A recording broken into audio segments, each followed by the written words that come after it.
Di dataran tinggi Dieng, tumbuh buah unik bernama karika. Dari buah inilah eksotik karika hadir sejak tahun 2009, menghadirkan olahan karika berkualitas dengan cita rasa otentik tanpa pemanis buatan.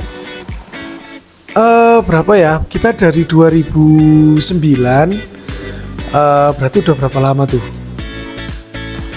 Usaha ini diambil alih oleh generasi kedua, yaitu Iman. Iman. Buah yang sekilas mirip pepaya ini hanya bisa tumbuh di dataran tinggi Dieng. Rasanya yang khas, perpaduan segar dan manis, membuat karika menjadi salah satu ikon oleh-oleh khas ini. Kalau karika itu kan pepaya sebetulnya ya, pepaya. Sebetulnya satu jenis sama pepaya gitu, cuma dia lebih kecil. Kalau pepaya itu kan satu cabang ya, pohonnya bercabang satu aja gitu ke atas. Nah kalau karika itu pohonnya bercabang. Nah uniknya itu tiap cabang itu ada buahnya bergerombol gitu. Tahu nggak sih, eksotik karika diproduksi dengan proses yang higienis dan sudah BPOM. Dimulai dari pemilihan buah karika berkualitas, proses pencucian yang bersih, hingga pengolahan menggunakan standar kebersihan yang ketat, membuat kualitas eksotik karika lebih baik.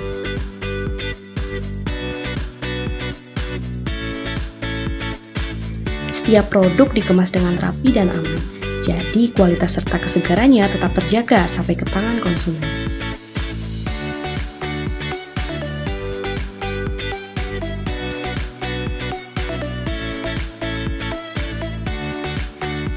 Karena rasa buahnya yang manis, eksotik karika membuat beberapa varian seperti karika original, karika rujak pedas manis, juga karika puding.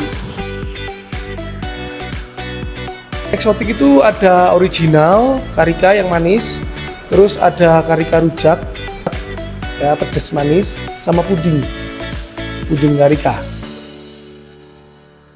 Biasanya start jam 8 pagi. Kalau dikenal secara menyeluruh mungkin sekitar 5 sampai 6 tahun ini ya. Kalau pertama saya sendiri TikTok dulu malah gitu. Platformnya kita ada TikTok Shop sama Shopee. Kalau untuk sekarang sangat penting ya. Maksudnya sekarang kan udah eranya digital. Jadi semua dari segi sales mungkin dari segi pemasaran ya sangat bergantung sama sosial media. Bedanya untuk eksotik karika itu pertama itu isi buahnya banyak. Nah, isi buah manisannya itu isinya banyak ya. Terus yang kedua itu kita itu untuk sirupnya nggak cuma air sama gula aja. Jadi ada sari biji buah karikanya. Jadi untuk rasa itu pasti beda sama yang lain.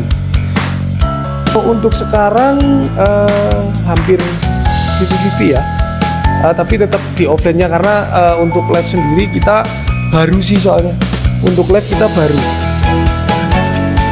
Jadi sebelumnya itu kan sebelum 2009 kan udah banyak produsen karika gitu. Jadi ya kita jalanin aja gitu, alur hidup aja gitu, bikin usaha karika. Kalau fase hampir nyerah sih alhamdulillah sampai sekarang belum pernah ya. Soalnya kalau saya pribadi itu lebih ke utamain di inovasi juga sih. Dua-duanya penting. Tanpa modal juga nggak bisa jalan, tanpa mindset cuma ada modal juga percuma gitu. Jadi kalau menurut saya dua-duanya mindset dan modal itu penting, itu harus berbarengan. Awalnya sih kita bikin sosial media sendiri. Nah alhamdulillahnya mungkin ada beberapa konten kreator yang melihat itu ya, jadi mereka menawarkan untuk liput di sini gitu ya. Ya mereka bantu support UMKM kita gitu, jadi ya alhamdulillah di situ jadi kita dikenal. Kalau saya pribadi ya itu jalanin dulu gitu, dijalanin dulu ya, kita ini sendiri dulu ya kan, jadi nanti kita bisa evaluasi nih gitu loh. Nah, itu dia serunya kenalan sama Exotica Rika. Mulai dari rasanya yang unik sampai proses pembuatannya yang gak sembarangan, semuanya punya cerita tersendiri. Semoga setelah nonton ini, kamu jadi makin penasaran dan pengen nyobain langsung atau bahkan berkunjung ke Dieng.